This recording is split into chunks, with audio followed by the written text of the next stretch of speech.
All right, a very serious issue. Mr. Trump is losing patience with Vladimir Putin. Joining us now, the great Newt Gingrich, former Speaker of the House, Fox News contributor. So, Newt, what do you make of this? Trump was particularly tough on Putin at a presser on the airplane coming home today. How do you see this, Newt?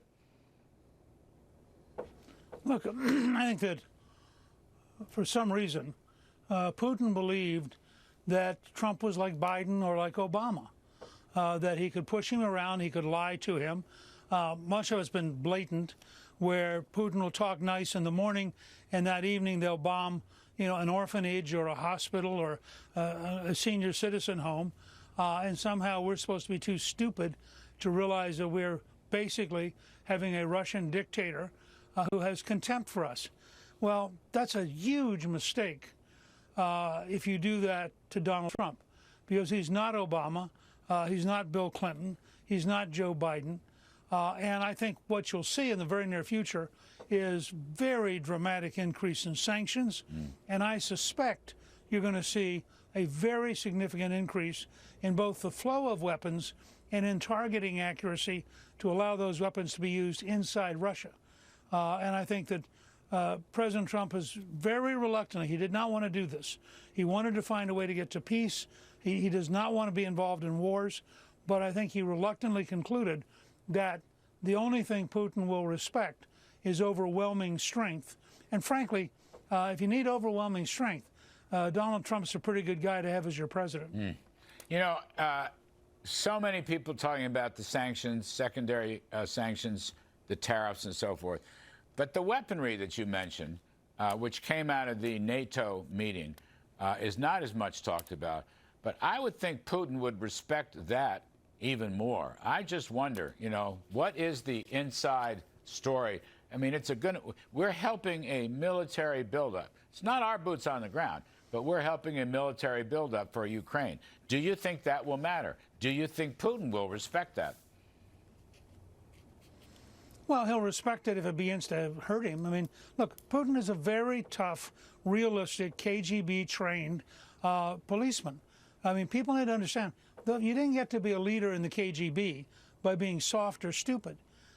He hates the United States. He has said all along that the collapse of the Soviet Empire was the greatest disaster of the 20th century, and he desperately wants to rebuild it. Now, the problem he has is he's taking on the entire Western world.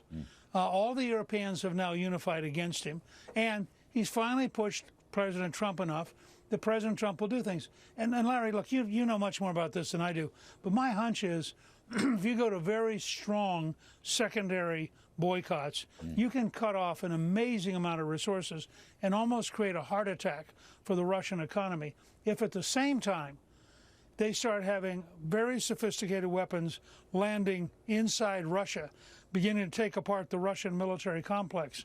At some point, he's going to have to look at the wall and realize he's not going to win. And the question is, how big a loss does he want to take? And does he agree early, or does he allow the Ukrainians to regain the advantage and allow gradually the Russian people to break up, just because the number of casualties they're going to take if we get serious is going to be terrifying. And I think that it's truly a tragedy that Putin, who really should know better, has now put himself in this position and has not behaved in any way in terms of what the Soviets would have called a correlation of forces. In this fight, if we're serious, he has no forces. You can bust him financially. You can bust him economically. But two things, Newt, which remain, we don't know. China is very important. Will China obey secondary sanctions? That is so important. And that's tied up with trade talks and a lot of other things with China, as you know well.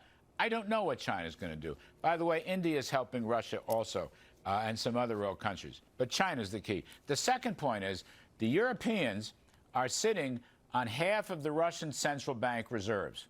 It's about $300 billion worth, okay? It's mostly dollars and foreign currencies, and there's a lot of gold. You want to bust them? break up the reserve. They don't have the courage to do it. The NATO countries, the EU, they control those reserves. We don't. We only have about $5 billion. They got close to $300 billion.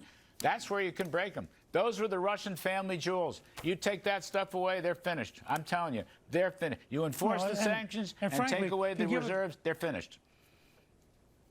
God, I'm sorry. And frankly, you can give the $300 billion to the Ukrainians. Yeah, you But could. remember, all this has to be careful because Putin does have 6,000 nuclear weapons. I understand. So you've got to be very careful, push him close to the edge, but don't push him over. All right. Well, we'll leave it there for now. By the way, what's the book? Trump's Triumph, the great book. What's your new book, Newt? Trump's Triumph?